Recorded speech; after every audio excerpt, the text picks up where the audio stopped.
أعوذ بالله من الشيطان الرجيم. بسم الله الرحمن الرحيم. فخلف من بعدهم خلف أضاعوا الصلاة واتبعوا الشهوات فسوف يلقون غيا إلا من تاب وآمن وعمل صالحا فأولئك يدخلون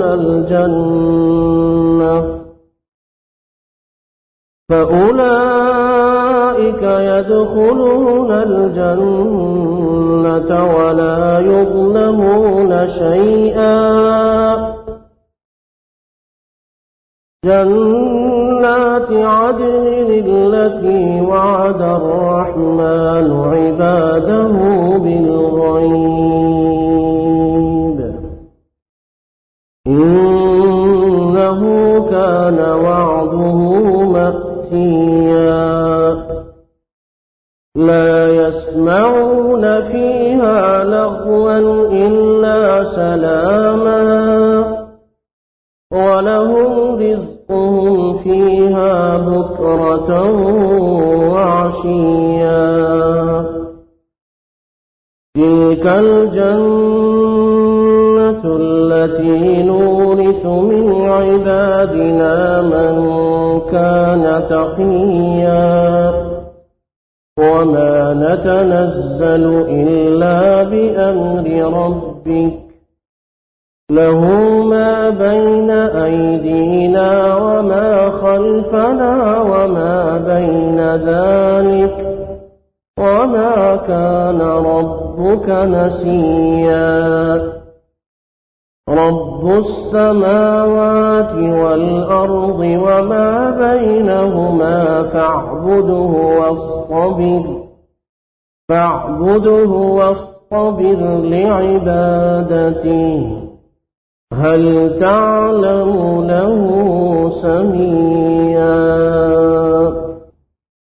اس سورت کے آغاز میں اللہ تعالی نے انبیاء علیہم السلام کے ذکر اور قصص سے اس سورہ مریم کا آغاز ہوا، اور پھر آیت نمبر 41 سے 50 تک پورا رکوع سیدنا ابراہیم علیہ السلام کے ذکر سے منور ہے، اور اس کے بعد پھر اگلی آیات میں چند اور انبیاء کا ذکر ہے، اور آخر میں سیدنا ادریس علیہ السلام کا ذکر ہے۔ پھر تمام انبیاء کا ذکر ہوا، جن سے انبیاء کہ اولئک الذین انعم اللہ علیہم من النبیین من ذریۃ آدم۔ گزشتہ ہفتے آیت نمبر 59 کو ہم نے پڑھا، جس میں ان برے اور نالائق جانشینوں کا ذکر ہے جو ان انبیاء اور ان انبیاء کے صحیح وارثین کے بعد آئے۔ خلف اور خلف کے فرق کو سمجھتے ہوئے اب ہم چند ان احادیث کو پڑھتے ہیں جن میں اللہ تعالی نے خلف اور خلف کے ذکر کو گزشتہ ہفتے ہم نے بیان کیا، اور اسی مضمون اور موضوع سے متعلق چند احادیث ہیں جن میں رسول کریم علیہ السلام نے مزید چند اہم باتوں کو بیان کیا ہے، جن کا تعلق بعد میں آنے والے نالائق لوگوں سے۔ یہ آج بھی ہمارا مجموعی المیہ ہے کہ صحیح لوگ اور حق گو علماء اور صحیح علماء حق اور صحیح اہل اللہ اولیاء اللہ، ان کے مرنے کے بعد ان کی اولاد اور ان کے جانشین، اکثریت کا حال یہ ہے کہ ناخلف ہی ہے، اور اسی کا نتیجہ ہے کہ خیر سمٹ رہا ہے اور شر کو پھیلنے کا خوب موقع مل رہا ہے۔ آج ہم اپنے گرد و پیش میں بہت سارے ان چہروں کو دیکھتے ہیں جو ان کی اولاد ہے اور ان کے نام پہ یہ روٹیاں توڑتے اور پیسے کماتے ہیں، جنہوں نے اپنی پوری زندگی کفر، شرک اور نفاق کے خلاف سر. وہ لوگ کہ جو اللہ کی رضا کے لیے حق بات کو بیان کرنے کے لیے طویل عرصوں تک، طویل زمانوں تک، طویل ایام، برس ہا برس ان علماء نے جیل کو قبول کیا. کئی ایسے تھے کہ انہوں نے شہادت کو قبول کیا اور اپنے آپ کو اللہ کے سپرد کر کے وہ شہادت کے اس عظیم مرتبے سے سرفراز ہوئے اور اللہ کے ہاں پہنچ گئے. انہی کی اولاد اور انہی کے جانشین آج ان لوگوں کے ساتھ موجود ہیں جو اس زمین پر اللہ کے سب سے بڑے دشمن ہیں. تو یہ ہے فخلف من بعدهم خلف اضاعوا الصلاة واتبعوا الشهوات فسوف يلقون غيا. سیدنا عبداللہ ابن مسعود رضی اللہ عنہ نے اس حدیث کو روایت کیا جو صحیح مسلم میں ہے، اور اس حدیث میں آپ علیہ الصلاۃ والسلام نے ارشاد فرمایا خیر الناس قرنی ثم الذین یلونہم ثم الذین یلونہم، سب سے بہترین زمانہ میرا، پھر اس کے بعد والا، پھر اس کے بعد والا. عبداللہ ابن مسعود یہ کہتے ہیں کہ فلا ادری فی الثالثۃ او فی الرابعۃ، مجھے یاد نہیں ہے کہ تیسری مرتبہ یا چوتھی مرتبہ آپ نے ارشاد فرمایا ثم یتخلف من بعدہم خلف، پھر ان لوگوں کے بعد ایسے ناخلف لوگ آئیں گے اور ایسے برے جانشین آئیں گے کہ تسبق شہادت احدہم یمینہ ویمینہ شہادتہ.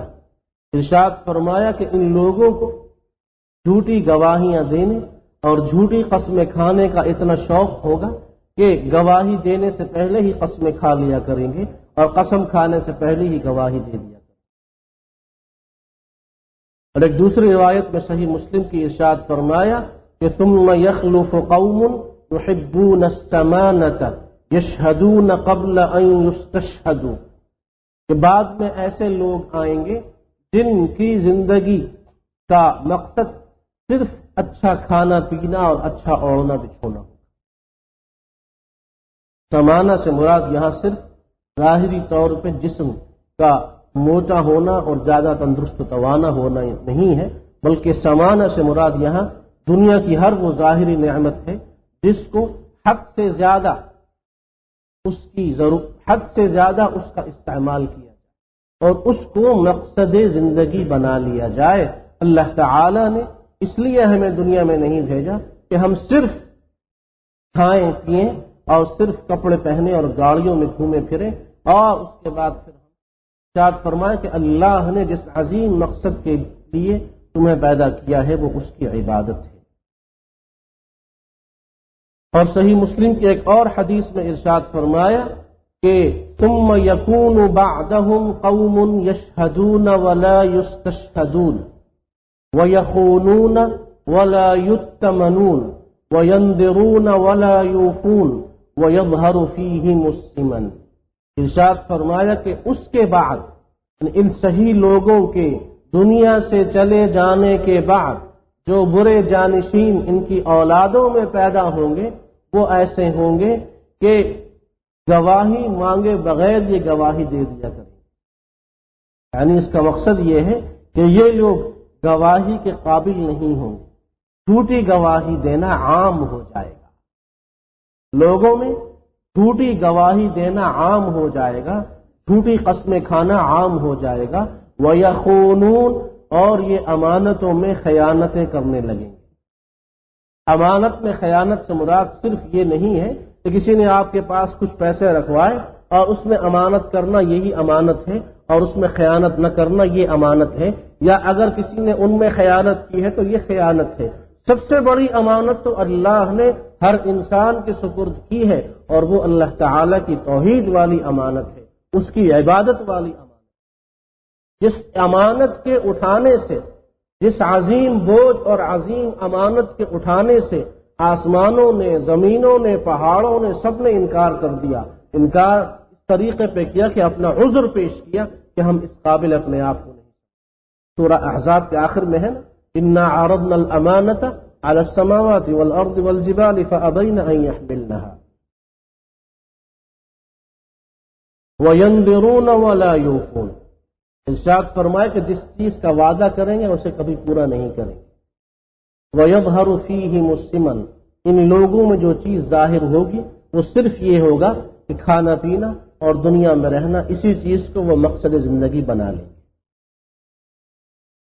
خلف اور خلف کی اس بحث میں ہمارے سامنے وہ مشہور حدیث بھی ہے جس کو امام مسلم ہی نے صحیح مسلم میں بیان کیا ہے، اور یہ بھی سیدنا عبداللہ بن مسعود رضی اللہ عنہ نے روایت کی۔ ارشاد فرمایا کہ ما من نبی بعثہ اللہ فی امت قبلی الا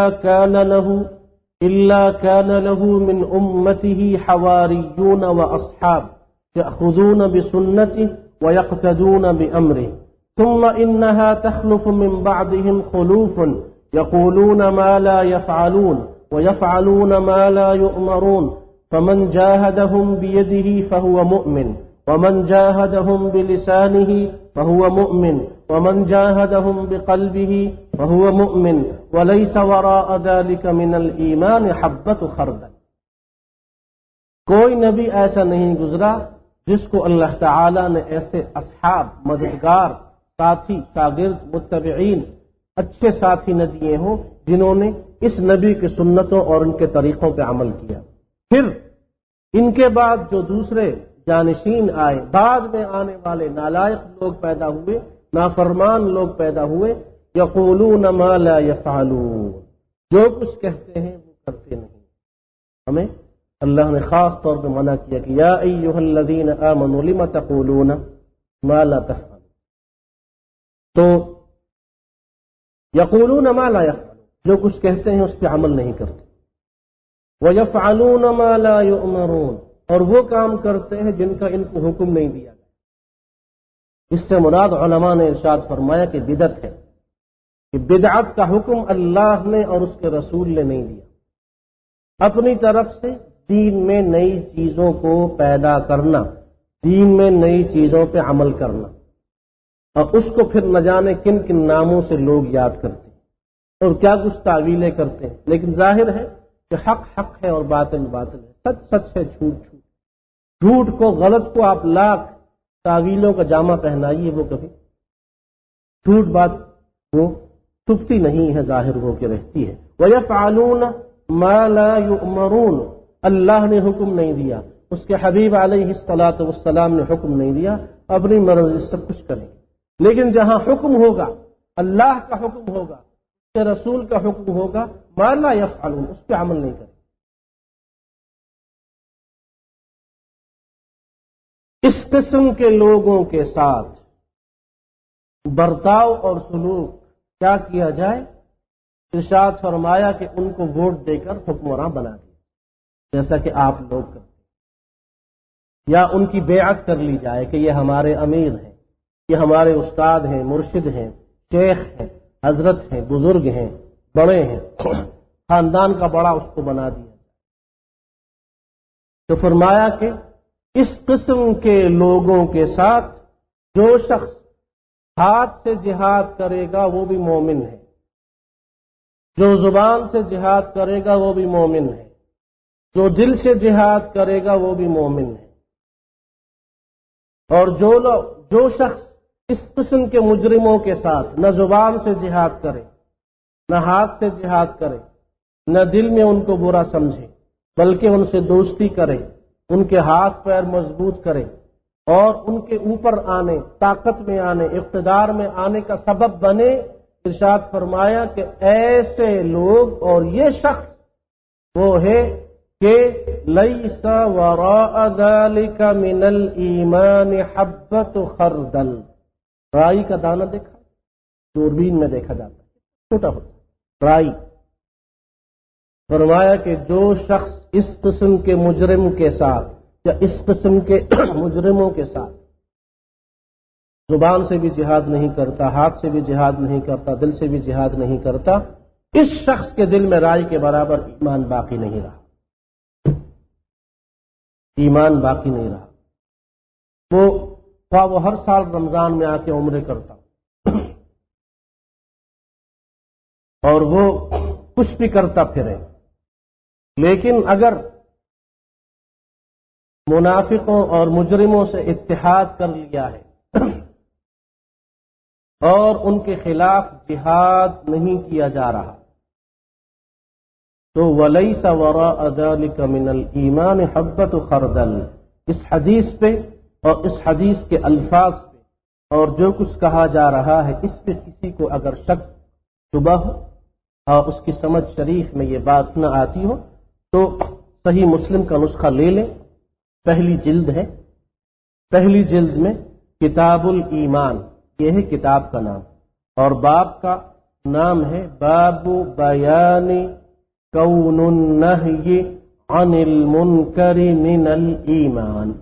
اس باب کا ترجمہ ہے کہ برائی سے روکنا یہ ایمان ہے، یہ ہے باب کا عنوان. اور یہ باب کس کتاب میں ہے؟ کتاب الایمان. یہ صحیح مسلم کی سب سے پہلا حصہ، سب سے پہلی کتاب ہے. تو ترجمہ جس نے بھی اردو میں کیا ہو، کسی بھی فرقے کا ترجمہ ہو، وہ آپ دیکھ لیں، ترجمہ یہی ہوگا. تو یہ ہے خلف اور خلف، بعد میں آنے والے، جن میں اکثریت ان کی ہوتی ہے کہ جو نافرمان ہوتے ہیں. ان کے بارے میں یہاں پر اللہ تعالی نے اس چیز کو واضح کیا اور بیان کیا کہ یہ جو بعد میں آنے والے نافرمان لوگ ہیں ان کے لیے اللہ کے ہاں غی ہے، اور غی اس لیے ہے کہ یہ نافرمان دو قسم کا جرم کرتے ہیں، اضاعوا الصلاۃ واتبعوا الشہوات، نمازوں کو ضائع کرتے ہیں، شہوت پرستی کا شکار ہے. امام القرطبی نے اپنی تفسیر میں امام القرطبی رحمۃ اللہ علیہ نے اپنی تفسیر میں عبداللہ ابن عباس رضی اللہ عنہما کا یہ قول لکھا ہے کہ غی جہنم کی وہ شدید عذاب والی وادی ہے کہ خود جہنم دن میں کئی مرتبہ اس سے پناہ مانگتی ہے. اور امام القرطبی رحمۃ اللہ علیہ نے ارشاد فرمایا کہ اس وادی میں ان لوگوں کو ڈالا جائے گا کہ جو نمازوں کو ضائع کرتے ہیں اور شہوت کا شکار ہوتے ہیں، شہوت پرستی، شہوات نفس. اور مزید ارشاد فرمایا کہ نمازوں کو ضائع کرنے والے، زنا کرنے والے، شراب پینے والے، سودی لین دین کرنے والے، حقوق العباد نہ ادا کرنے والے، جھوٹی گواہی دینے والے، یہ سارے مجرم اس غی وادی میں پھینکے جائیں گے. اور اسی طرح وہ عورت اور وہ عورتیں بھی اس غی وادی میں پھینکی جائیں گی جو اپنے شوہر کی امانت میں خیانت کرتی ہیں. اور سب سے بڑی امانت نکاح کے بعد یہ ہوتی ہے کہ وہ اپنے شوہر کے علاوہ کسی اور سے وہ تعلق نہ رکھیں جو تعلق صرف شوہر کا حق ہوتا ہے. اس تعلق میں خیانت کرنے والی عورتیں جہنم کی اس وادی میں پھینکی جائیں گی، اس کا نام غی ہے. اور یہ غی وہ ہے کہ جس کے کئی معانی قرآن پاک میں بیان کیے گئے ہیں. مثلا ایک مقام پہ ارشاد فرمایا کہ جہل، اس کو بھی غی کہتے ہیں. اور ہدایت کے مقابلے میں جو گمراہی ہے اس کو بھی غی کے نام سے یاد کیا گیا ہے. اور گمراہ لوگوں کے لیے بھی غاوون اور یہ الفاظ اللہ تعالی نے قرآن میں استعمال کیے ہیں.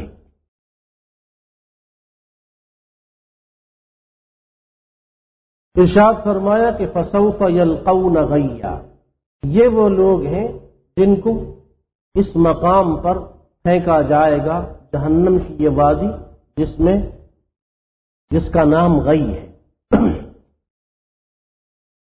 الا من تاب وآمن وعمل صالحا فأولئك يدخلون الجنة ولا يظلمون شيئا.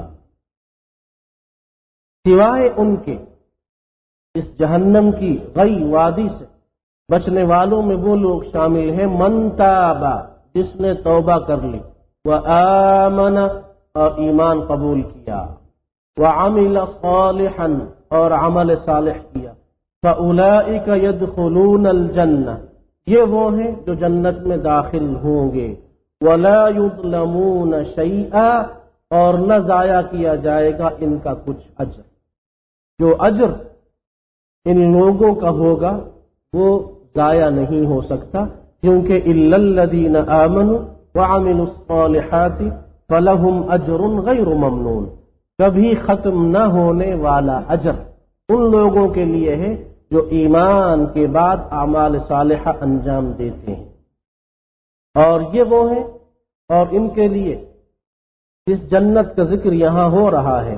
جنات وہ ایسے باغات ہیں، عدن جو ہمیشہ رہنے کے لیے، ہمیشہ ہمیشہ کی وہاں رہائش ہوگی. ایسا نہیں ہو سکتا کہ وہاں سے کبھی کسی شخص کو نکلنے کا حکم ملے.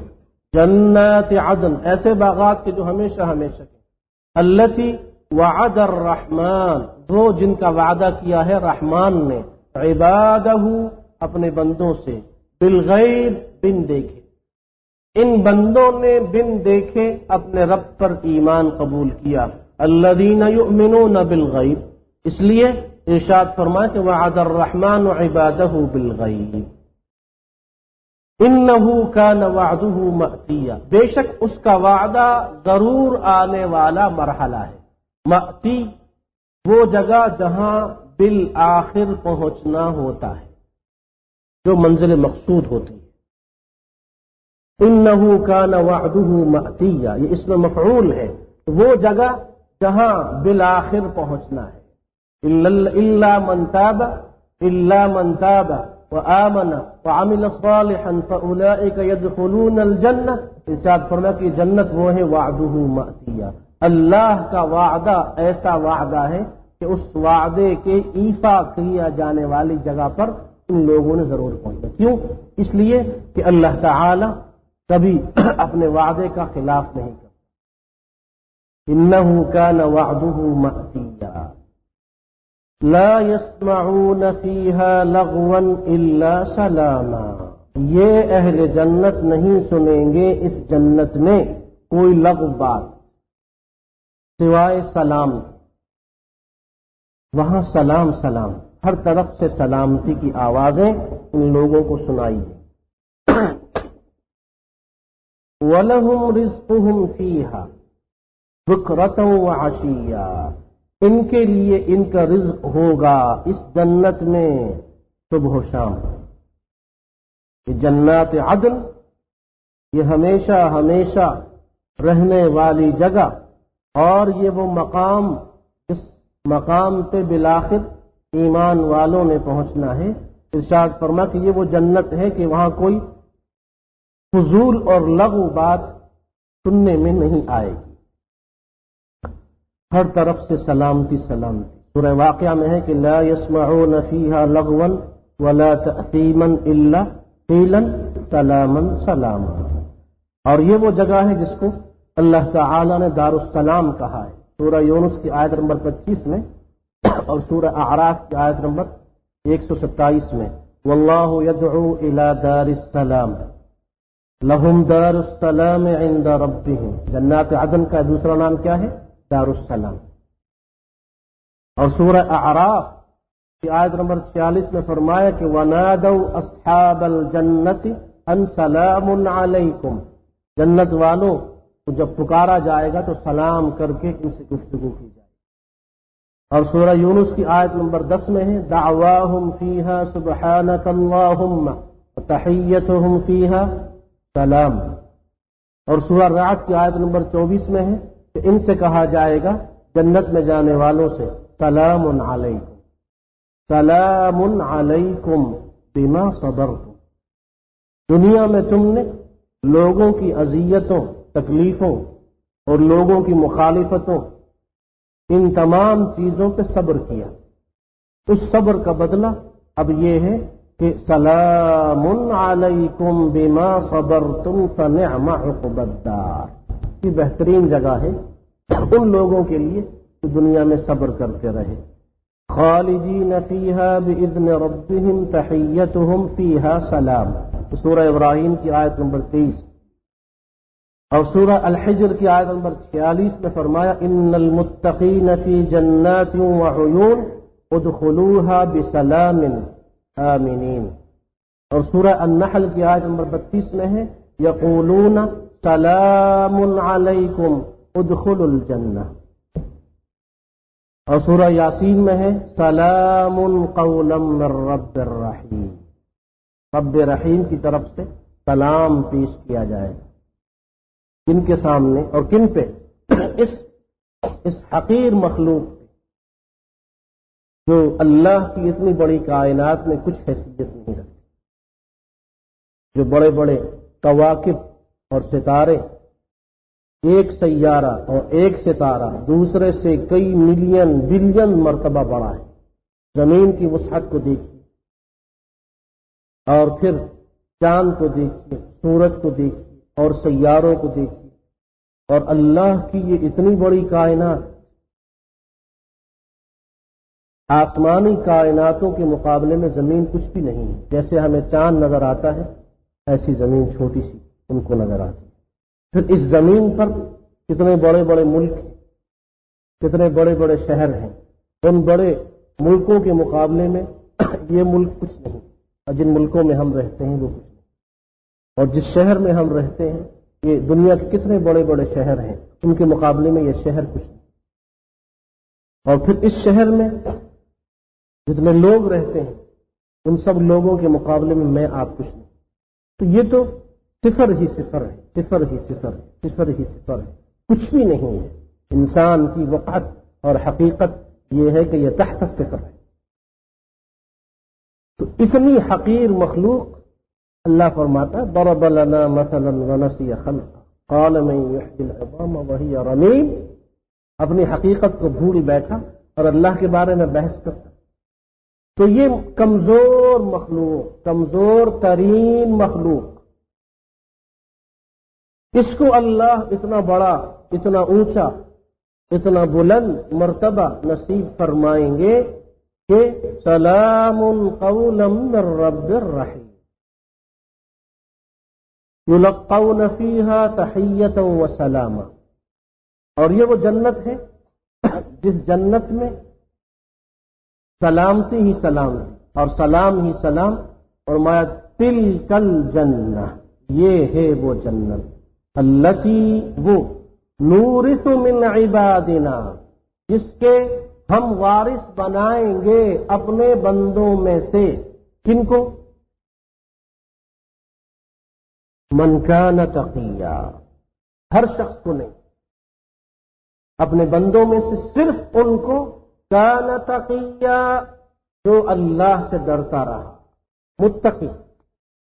تو جنت میں اس شخص کو داخل کیا جائے گا، اور اللہ تعالی نے ارشاد فرمایا کہ نورث من عبادنا، ہم اس کو وارث بنائیں گے اپنے بندوں میں سے اس کو اور ان کو، من کان تقیا جو متقی ہوگا۔ تو یہ جنت کے وارثین ہیں جن کا ذکر اللہ تعالی نے یہاں اجمالی طور پہ کیا ہے، اور تفصیل کے ساتھ 18ویں سپارے کے شروع میں قد افلح المؤمنون الذین هم في صلاتهم خاشعون والذین هم عن اللغو معرضون والذین هم للزکاة فاعلون والذین هم لفروجهم حافظون إلا على أزواجهم أو ما ملكت أيمانهم فإنهم غير ملومين ومن ابتغى وراء ذلك فأولئك هم العادون والذين هم لأماناتهم وعهدهم راعون والذين هم على صلاتهم يحافظون أولئك هم الوارثون الذين يرثون الفردوس هم فيها خالدون۔ یہ 11 آیات ہیں 18ویں سپارے کی بالکل شروع میں، ان میں اللہ تعالی نے ارشاد فرمایا کہ جنت کے وارث بننے کے لیے 8 کام تمہیں کرنے پڑیں گے، 8 بڑی نیکیاں، 8 بڑے اہم کام، یہ 8 شرطیں ہیں، جو ان کو پورا کر لے اس کو ہم فردوس کا مالک اور وارث بنا دیں گے۔ جنت میں بھی سب سے اعلیٰ جنت، سب سے اعلیٰ جنت، جنت کا سب سے اچھا بلند اور اونچا مقام وہ ہے فردوس۔ سب سے پہلی بات ایمان، قد افلح المؤمنون، ایمان اور ایمان کامل، اور دوسری چیز فی صلاتہم خاشعون، نمازوں میں خشوع خضوع، یہ دوسری چیز، اور تیسری ہے فضول باتوں اور فضول کاموں سے بچنا، فضول کاموں اور فضول باتوں سے بچنا، وہ بحث، وہ گفتگو، وہ کام جس کا نہ کوئی دنیاوی فائدہ ہو نہ دینی فائدہ ہو، اس میں اپنا وقت ضائع مت کیجیے۔